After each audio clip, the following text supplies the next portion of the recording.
Good afternoon, everybody. Myself, Dhaval Kataria, and along with me is Atulya Satish. We are from School of Planning and Architecture, Vijayawada, and we have done our topic on old age-friendly cities. First of all, I'd like to start our presentation by asking you a question. How many of us are really confident to send an old man or a woman out alone, maybe to go to a shop or to the hospital or somewhere, maybe for an evening walk or something? How many of us are confident to send them out alone? Okay, and next one is for the older people.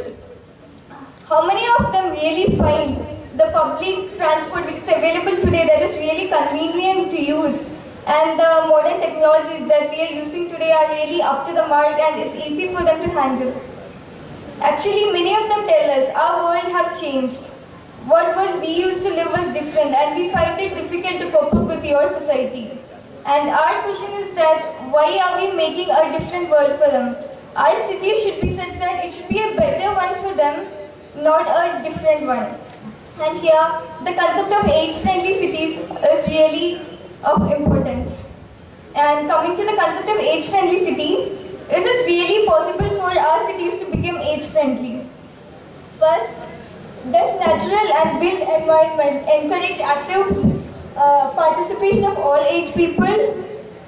Can older people travel anywhere without any inconvenience? Do they have proper housing facilities? Do we really include them in all aspects of our society? And are there pension schemes and jobs after retirement really taken care of in our society? To find an answer for all these and to really relate it to the concept of old age city, we have taken some parameters. 8 parameters have been taken for a study which have been divided into physical planning, policy making and others. The physical planning includes the outdoor spaces and buildings, transportation and housing. The policy planning includes the participation and employment, social participation and respect and social inclusion. And the others include community support and health services and the communication and technology. Now coming to the concept of age-friendly cities. What is its importance? When we see the present world, the population is increasing in a higher rate and along with that the aging is also increasing very rapidly.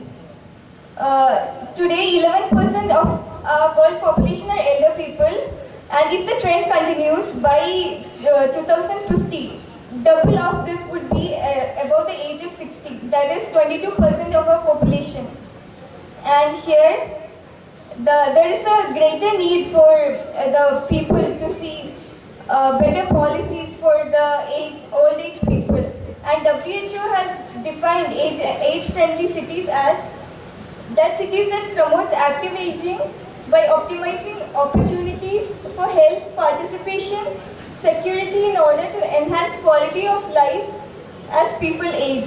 And the parameters taken for these include the policy, planning and design which are told as urban form and aging in place, the health and social well-being, the technology, information and communication and the sustainable economic development. Now coming to our case studies. For this purpose, we have taken 2 case studies. One is Shanghai and the other one is Udaipur. The purpose of this, we took Shanghai. Shanghai is the busiest, is the business capital of China and it is the busiest port city in the world. Now, this is the Shanghai land use map, and if the trends, there has been a significant change in the demographics, means there is a demographic transition taking place in Shanghai. By 2030, around 40% of the Shanghai population will be above 60 years of age. And there has been several initiatives taken by the government of Shanghai.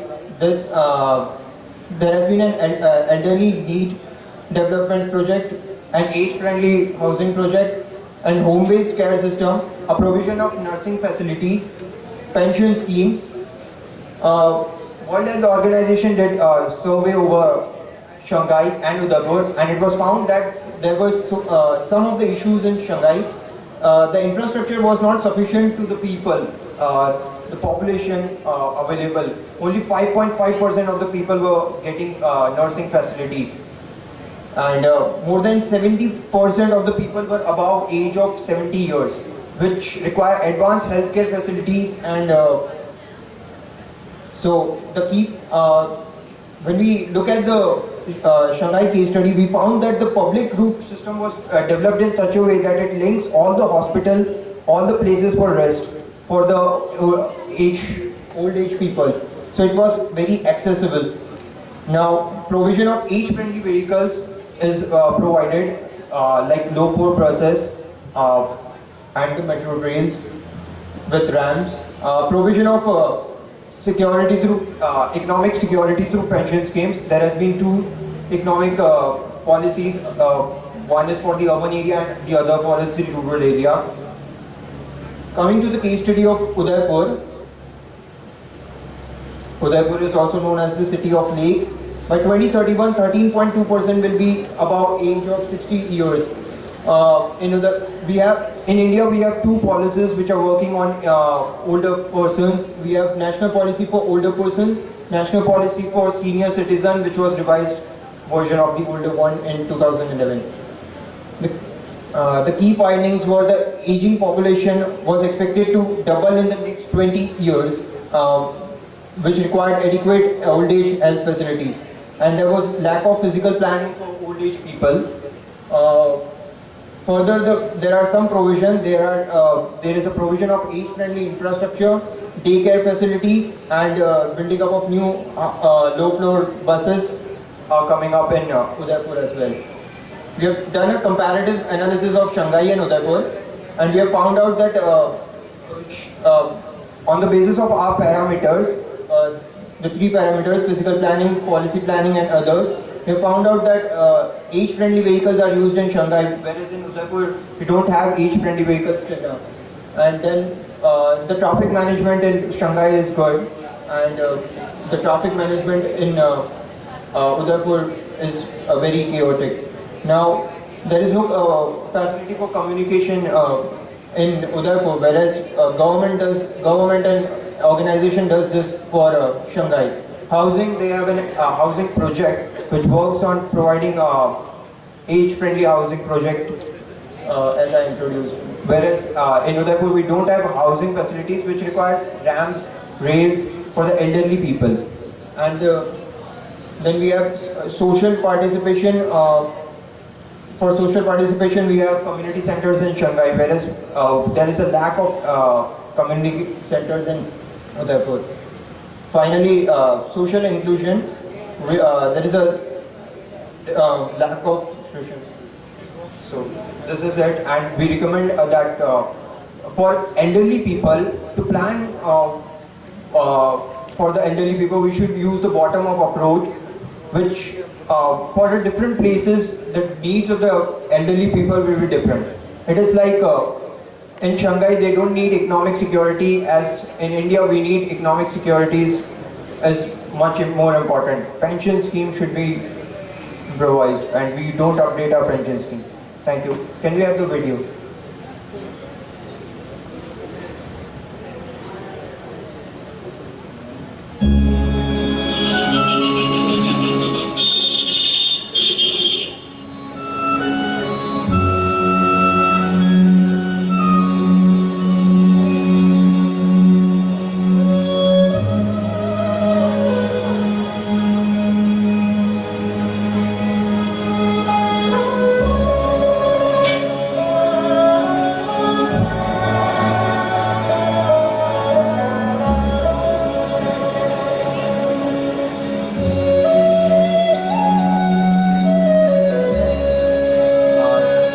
Shows that by 2050 only 55% population will increase in India, whereas the people above 80 years will increase by 700%.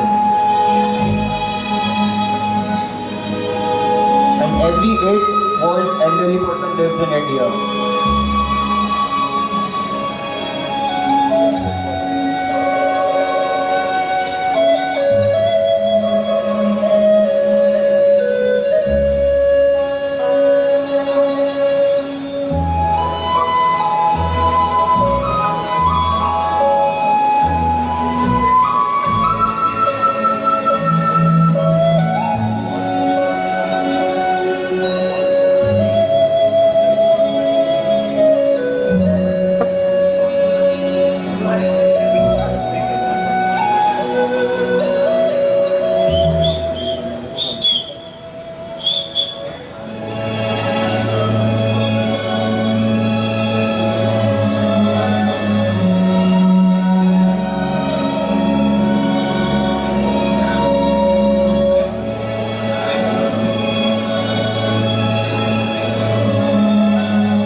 Thank you. Judy can ask the question now.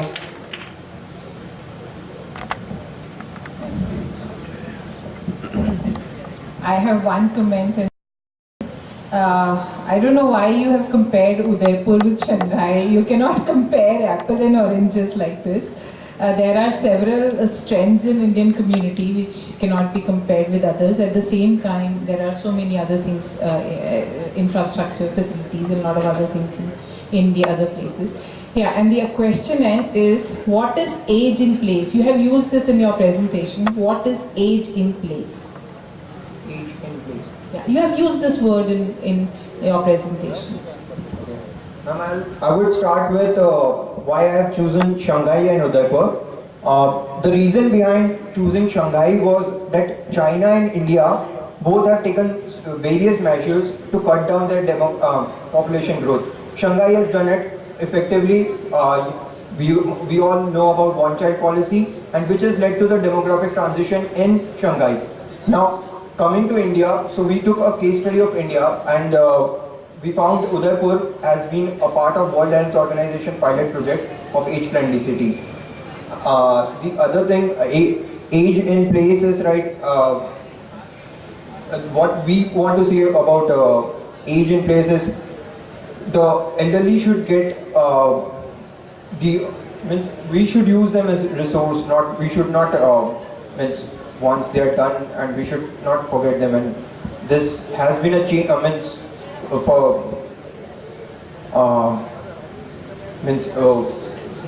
will be a shift in the demographics, and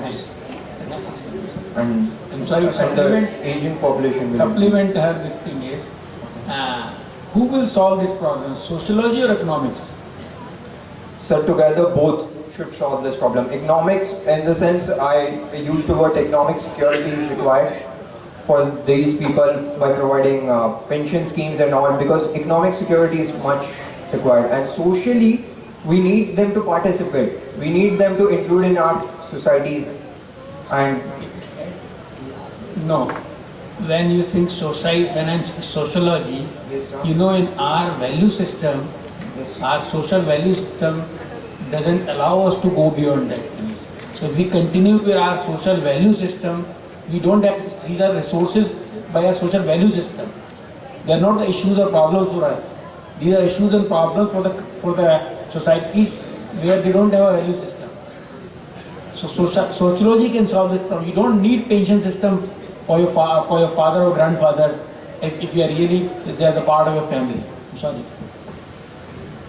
Okay, sir. Yeah. That's I would. yes, sir. Yeah, I will just say, tell you about Age in Place. Age in Place is actually a movement. It is not just a term. It is a very big movement started in United States some 10 years before, which includes all the facilities, policies, and everything, so that people, those who are aging, they can age in their respective neighborhoods and in their respective community. They need not to come out of the community and stay in old age homes to age in a dignified manner. So this is what is the entire, this is a very big movement in the United States. Okay, ma'am. Thank you, ma'am, for the information.